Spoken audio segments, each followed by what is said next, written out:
ಭಾರತೀಯ ಜನತಾ ಪಾರ್ಟಿಯಲ್ಲಿ ರಾಜ್ಯದ ಅಧ್ಯಕ್ಷರಾಗಿ ಮಾನ್ಯ ಮುಖ್ಯಮಂತ್ರಿಗಳಾಗಿ ದುಡಿದವರು ನಮ್ಮೆಲ್ಲರ ರೈತ ನಾಯಕ ಮತ್ತು ನನಗೆ ವಿಶೇಷವಾಗಿ ತುಂಬ ಆತ್ಮೀಯತೆಯಿಂದ ನಡೆಸಿಕೊಂಡಂಥ ಸನ್ಮಾನ್ಯ BS ಯಡಿಯೂರಪ್ಪರವರು. ಅವರ ಆಡಳಿತ ಅವಧಿಯಲ್ಲಿ ನಮಗೆ ಎಲ್ಲರಿಗೂ ಕೂಡ ಒಂದು ವಿದೇಶಕ್ಕೆ ಪ್ರಯಾಣ ಮಾಡುವಂಥ ಅವಕಾಶ ಸಿಕ್ಕಿತ್ತು. ಚೀನಾ, ಫ್ರಾನ್ಸ್, ಇಟಲಿ, ದಕ್ಷಿಣ ಆಫ್ರಿಕಾ ಈ ರೀತಿ ಬೇರೆ ಬೇರೆ ವಿದೇಶಗಳಿಗೆ ಒಂದು ಹೋಗುವಂಥ ಅವಕಾಶ ಸಿಕ್ಕಿರುವಂಥದ್ದು ಮತ್ತು ಮಾಡಿಕೊಟ್ಟಿರುವಂಥದ್ದು ಸನ್ಮಾನ್ಯ ಯಡಿಯೂರಪ್ಪನವರು. ನಾನು ಪ್ರಥಮ ಬಾರಿ 1989ರಲ್ಲಿ ಭಾರತೀಯ ಜನತಾ ಪಾರ್ಟಿಯಲ್ಲಿ ಚುನಾವಣೆಗೆ ಸ್ಪರ್ಧಿಸುವಂಥ ಒಂದು ಅವಕಾಶವನ್ನು ನನ್ನ ಪಾರ್ಟಿ ಮತ್ತು ಪರಿವಾರದವರು ನನಗೆ ಒದಗಿಸಿಕೊಟ್ಟರು. ಆಗಿನಿಂದಲೇ ನಾವು ಯಡಿಯೂರಪ್ಪರ ಅಭಿಮಾನಿಗಳು. ಅವರ ಹೋರಾಟವನ್ನು ಬೇರೆ ಯಾವ ನಾಯಕರಿಂದಲೂ ಮಾಡಲಿಕ್ಕೆ ಅಸಾಧ್ಯವಾದಂಥ ಹೋರಾಟಗಳು. ಅಂಥ ಕೆಚ್ಚೆದೆಯ ಒಂದು ಎದೆಯುಳ್ಳಂಥ ಒಬ್ಬ ನಾಯಕ ಸನ್ಮಾನ್ಯ BS ಯಡಿಯೂರಪ್ಪನವರು.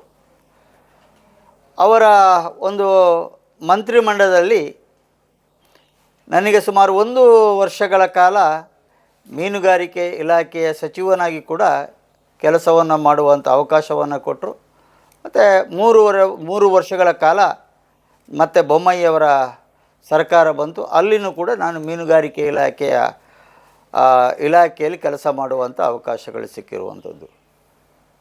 ನನಗಂತೂ ಯಡಿಯೂರಪ್ಪನವರ ಒಂದು ಆಡಳಿತದಲ್ಲಿ ಅವರು ನಡ್ಕೊಂಡಂಥ ರೀತಿ ನೀತಿ ಮತ್ತು ಅವರು ನಮಗೆ ಕೊಟ್ಟಿರತಕ್ಕಂಥ ಪ್ರೋತ್ಸಾಹ ನನಗೆ ಕೆಲಸವನ್ನು ಮಾಡಲಿಕ್ಕೆ ಧೈರ್ಯವನ್ನು ತಂದುಕೊಡುವಂಥ ಒಂದು ಕೆಲಸವನ್ನು ಸನ್ಮಾನ್ಯ ಯಡಿಯೂರಪ್ಪನವರು ಮಾಡಿದರು.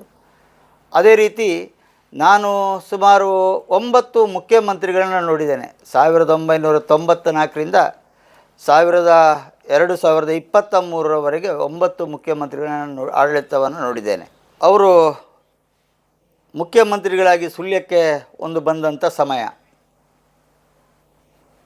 ಅವರು ಎಷ್ಟು ದೇವಭಕ್ತರು ಅಂದರೆ ಯಾರೂ ಕೂಡ ನಿರೀಕ್ಷೆಯನ್ನು ಮಾಡಲಿಕ್ಕೆ ಸಾಧ್ಯ ಇಲ್ಲ.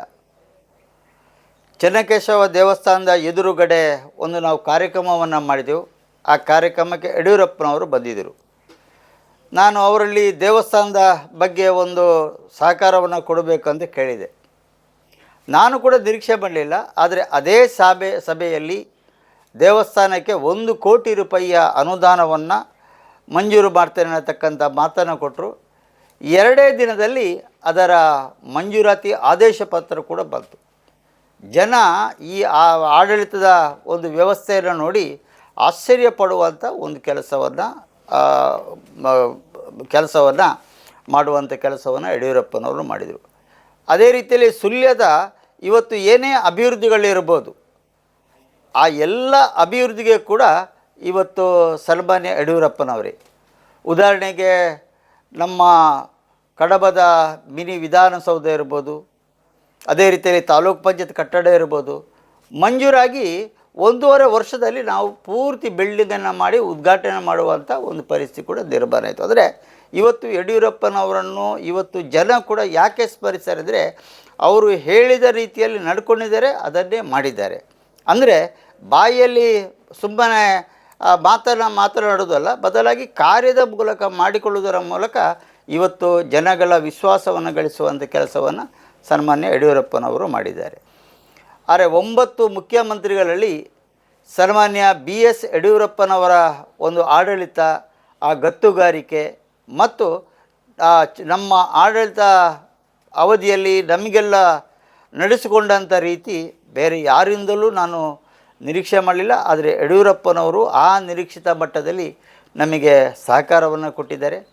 ಅದರ ಮೂಲಕ ನನಗೆ ಕೂಡ ಒಂದು ನಾಯಕತ್ವವನ್ನು ಬೆಳೆಸಿಕೊಳ್ಳಿಕ್ಕೆ ಅವಕಾಶವನ್ನು ಸಿಕ್ಕಿದೆ. ಅದೇ ರೀತಿಯಲ್ಲಿ ಅವರ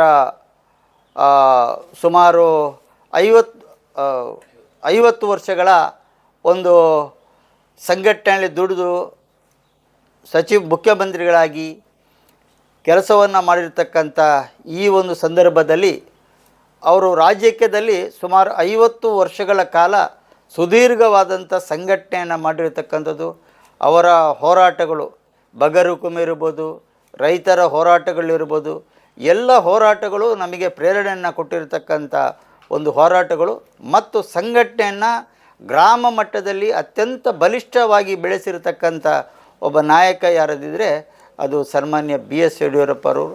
ಅವರ ಈ ಒಂದು 50 ವರ್ಷದ ರಾಜಕೀಯ ಒಂದು ದುಡಿಮೆ ಏನಿದೆ ಅದು ನಮ್ಮ ಪಾರ್ಟಿಗೆ ಅತ್ಯಂತ ಒಂದು ಒಳ್ಳೆಯ ಒಂದು ಅಡಿಪಾಯವನ್ನು ಹಾಕಿಕೊಟ್ಟಿರ್ತಕ್ಕಂಥದ್ದು.